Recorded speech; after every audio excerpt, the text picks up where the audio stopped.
भाइयों और बहनों, राष्ट्रपति जी ने आपातकाल की घोषणा की है। इससे आतंकित होने का कोई कारण नहीं है।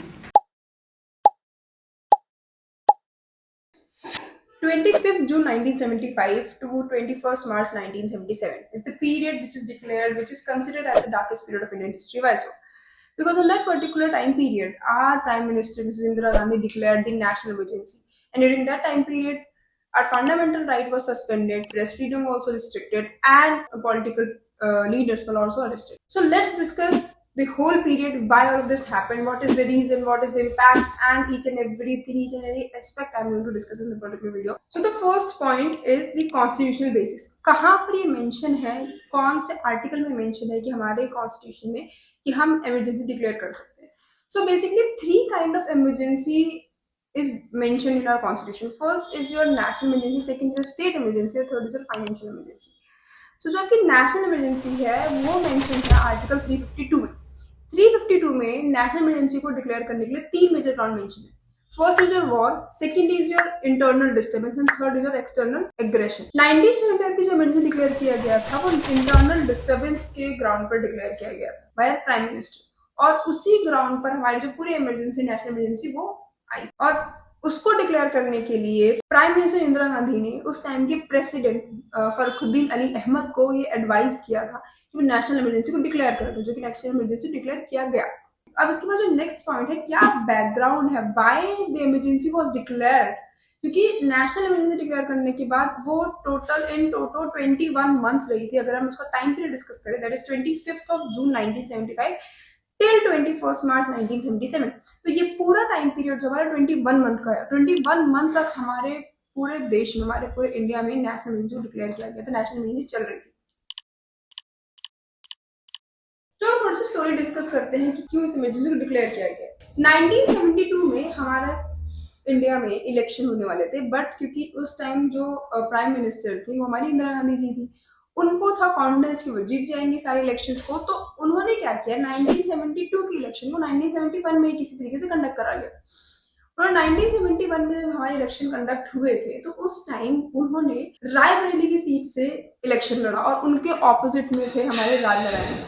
राजनारायण का जो हमारा मेन नारा जिसे कहते हैं था वो था इंदिरा हटाओ. बिकॉज उन्होंने नारा क्यों दिया था, क्योंकि बहुत ज्यादा इंस्टेबिलिटी थी, बहुत ज्यादा अनएम्प्लॉयमेंट थी, बहुत दिक्कत थी उस टाइम हमारी कंट्री में. बट उसी के साथ साथ जो इंदिरा गांधी थी उनका मेन नारा था गरीबी हटाओ. अब लोगों के बीच में एक मेजर क्वेश्चन क्रिएट किया गया, वो ये था कि आप लोग इंदिरा हटाना चाहते हो कि गरीबी हटाना चाहते हो. तो ये एक मेजर क्वेश्चन बनाया गया लोगों के दिमाग में. जब इलेक्शन हुआ, रिजल्ट डिक्लेयर हुए, तो रिजल्ट में ये डिक्लेयर हुआ कि इंदिरा गांधी 1 लाख समथिंग वोट उनको मिले थे जिसमें वो जीती थी, और राजनारायण को 71,000 समथिंग 71,400 के अराउंड को सीट्स मिली. अब राजनारायण ने इस पूरे पॉइंट ऑफ टाइम पर, इस पूरे सिचुएशन में एक अपील फाइल की before the Allahabad high court, और उन्होंने दो मेजर ग्राउंड लिए क्यों वो ये अपील कर रहे हैं. पहला, जो पेपर बैलेट यूज किया गया है वो सही तरीके से यूज नहीं किया गया है, ठीक है, उसमें करप्शन है. और सेकंड, उन्होंने बोला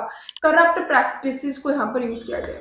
1972 में उन्होंने ये केस फाइल किया था, 1975 में ये आया, तो 1975 में इसका वर्डिक्ट आया, और कोर्ट ने भी ये माना कि हाँ, इंदिरा गांधी ने करप्ट प्रैक्टिसेस को यूज किया, और जिसकी वजह से इनका जो इलेक्शन हुआ था उसको स्टे कर दिया गया, और उनको 1 साल तक उन्होंने, मतलब ये हुआ कि हम नेक्स्ट ईयर में इलेक्शन कंडक्ट कराएंगे, और इसीलिए यहाँ पर स्टे कर दिया गया, और उनको सिर्फ एक नॉमिनल हेड बना दिया गया कि ठीक है, अभी क्योंकि आप जीत गए हो तो आपको प्राइम मिनिस्टर बनाया दिया जाता है, बट उनको जो भी काम है वो नहीं करेंगे. अब इसके साथ के साथ कुछ और इंडिया में चल रहा था, कुछ और दिल्ली के पर्टिकुलर रीजन में कुछ चल रहा था कि 4 मेजर ग्राउंड थे जिससे लोग बहुत परेशान थे. क्यों इंदिरा हटाओ का नारा लगाया गया था राजनारायण के थ्रू, वो रीजन ये था, पहला बहुत इन्फ्लेशन थी, अनएम्प्लॉयमेंट थी, करप्शन था, और जो हमारे लॉ एंड ऑर्डर थी उसकी बहुत बेकार हालत थी. तो इन्हीं सब रीजन की वजह से लोग भी कहीं ना कहीं कुछ ना कुछ हद तक इस चीज को मानते थे. अब उसी टाइम में जयप्रकाश नारायण जी ने अपने रामलीला मैदान में एक स्पीच दे रहे थे जिसमें उन्होंने बोला कि हमें बेसिकली चाहिए, हमें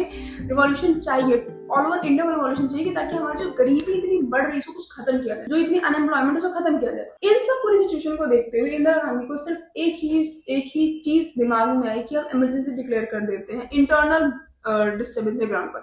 अब इंटरनल डिस्टर्बेंस का जो ग्राउंड है वो आपको नॉर्मली समझ आ रहा है कि अगर किसी को भी लगता है कि कुछ तो मतलब इंटरनली कुछ खराब हो रहा है, कुछ गलत हो रहा है, तो डिक्लेयर कर सकते हैं। यही चीज हुई यहाँ पर, उन्होंने इंटरनल डिस्टर्बेंस के नाम पे इमरजेंसी डिक्लेयर कर दी। तो ये पूरा जो ये 2-3 जो पॉइंट्स है, ये मेन रीजन बने क्यों हमारा इमरजेंसी डिक्लेयर किया गया 1975 में। मैं अगर इन शॉर्ट आपको 3 पॉइंट्स या 4 पॉइंट्स बताऊं क्या क्या है, तो वो ये, पहला पॉलिटिकल अनरेस्ट था, दूसरा अनएम्प्लॉयमेंट बहुत ज्यादा थी, गरीबी बहुत ज्यादा थी, इन्फ्लेशन बहुत ज्यादा था बेसिकली, और थर्ड ये जो इलाहाबाद हाईकोर्ट की वर्डिक्ट आई थी जिसकी वजह से इंदिरा गांधी की इलेक्शन को स्टे कर दिया गया था, उन्होंने बोला गया था एक नॉमिनल हेड बना दिया गया था। ये कुछ रीजन थे जिसकी वजह से इंदिरा गांधी जी ने 1975 में इमरजेंसी डिक्लेयर करवा दिया बाय द फखरुद्दीन अली अहमद, जो उस टाइम के प्रेसिडेंट थे। अब ड्यूरिंग इमरजेंसी हुआ क्या? पहला पॉइंट क्या हुआ कि जो हमारे फंडामेंटल राइट्स थे, आर्टिकल 19, आर्टिकल 21, आर्टिकल 32, जो मेजर 3 हमारे राइट्स होते हैं, हमारा right to freedom, right to life और लीगल रेमेडीज, जो हमारे फंडामेंटल जो हमारे रिट्स होती हैं, उसको इन तीनों को यूज करने के लिए सस्पेंड कर दिया गया। अब हमारे पास फंडामेंटल राइट तो है नहीं, जुडिशियल रिव्यू खत्म कर दिया गया, ठीक है, प्रेस पे सेंसरशिप लगा दी गई, अब प्रेस भी कुछ नहीं बोल सकता, अगर उन्हें कुछ भी उन्हें पब्लिश करना है तो उन्हें गवर्नमेंट से परमिशन लेनी पड़ेगी तो ही वो पब्लिश कर पाएंगे, ठीक है। जितने भी हमारे मेन पॉलिटिकल लीडर्स थे उनको जेल में डाल दिया गया, बहुत ज्यादा इनह्यूमन ट्रीटमेंट हो रहा था। और सबसे मेजर चीज स्टेरिलाइजेशन प्रोग्राम चल रहा था, नसबंदी का प्रोग्राम चलाया गया था इसके टाइम पीरियड में, सो दैट लोग, क्योंकि पॉपुलेशन बढ़ रही थी, जो हमारे इंटरनेशनल कम्युनिटी थी उससे भी हमको बहुत ज्यादा प्रेशर था कि इसको कंट्रोल किया जाए, तो इसलिए भी उसी के टाइम पीरियड में हमारा स्टेरिलाइजेशन प्रोग्राम भी स्टार्ट कर दिया गया था, जो कि लोग नहीं चाहते थे करवाना, बट उनको जबरदस्ती किया गया उनके साथ। जो हमारे मेजर नेता थे, जो हमारे मेजर लीडर थे जिनको अरेस्ट किया गया था, वो हमारे मोरारजी देसाई थे, अटल बिहारी वाजपेयी थे, जयप्रकाश नारायण जी थे, बहुत सारे लोगों को इसमें अरेस्ट किया गया था। अब इसके साथ साथ कुछ कॉन्स्टिट्यूशनल अमेंडमेंट्स भी चल रहे थे। 10 अगस्त 1976 में 39th कॉन्स्टिट्यूशनल अमेंडमेंट आता है, जिसमें बेसिकली जो हमारा जुडिशियल रिव्यू की पावर थी उसको कर्टेल कर लिया गया, और ये बोला गया कि जो भी हमारे इलेक्शंस के ऊपर हमारी जुडिशियल रिव्यू है, जजेस के पास जो हम केस फाइल कर देते हैं, जैसे कि आपके जो इलेक्शन हुए हैं prime minister, president, vice president और हमारे स्पीकर, इनके जो इलेक्शंस हैं इनके ऊपर कोई भी जुडिशियल रिव्यू नहीं हो, कोई भी केस नहीं किया जाएगा। अब इससे इंदिरा गांधी जी को क्या फायदा मिला कि अगर ये चीजें हो रही हैं तो जो इलाहाबाद हाईकोर्ट ने हमारे इलेक्शन को सस्पेंड किया है, स्टे लगाया है, वो तो हट जाएगा ऑटोमेटिकली, इसीलिए ये चीज लाई गई। अब इसके साथ साथ एक और अमेंडमेंट आया 1976 में ही आया, जो कि है 42nd कॉन्स्टिट्यूशनल अमेंडमेंट, जिसको मिनी कॉन्स्टिट्यूशन भी कहा जाता है। अब उसमें मेजरली क्या क्या चीजें की, पहली बात तो सस्पेंड किया गया, हमारे फंडामेंटल राइट को ओवरराइड कर दिया गया। दूसरा, जो भी हमारे आर्मी है उसको अपने मन मर्जी से कहीं पर भी आप स्टेब्लिश कर सकते हो, कहीं पर ही भेज सकते हो, ये भी लाया गया। और तीसरा पॉइंट ये किया गया कि जो हमारे जुडिशियल रिव्यू, जो कि ऑलरेडी मैं आपको 2 बार बता चुकी हूँ, वो भी यहाँ पर स्पेसिफिकली मेंशन कर दिया गया कि जुडिशियल रिव्यू भी नहीं किया जा सकता, ठीक है। अब कुछ पॉजिटिव भी था, जैसे कि हमारे 3 मेजर वर्ड ऐड किए गए, सोशलिस्ट, सेक्युलर और इंटेग्रिटी, ये तीनों वर्ड हमारे ऐड किए गए थे प्रियम्बल में, ये सब भी चल रहा था। अब कुछ टाइम बाद out of god blue Indira Gandhi ji को याद आया कि भाई इमरजेंसी कुछ ज्यादा लंबी खींची है, तो उन्होंने बेसिकली 1977 में 21 मार्च को इसको एंड करने का डिसीजन दिया, रिवोक करने का डिसीजन दिया। अब इसके साथ के साथ, क्योंकि 1977 में जब रिवोक हुआ तो हमारा इलेक्शन कंडक्ट करवाए गए, जनता पार्टी जो है वो उस टाइम पावर में आई,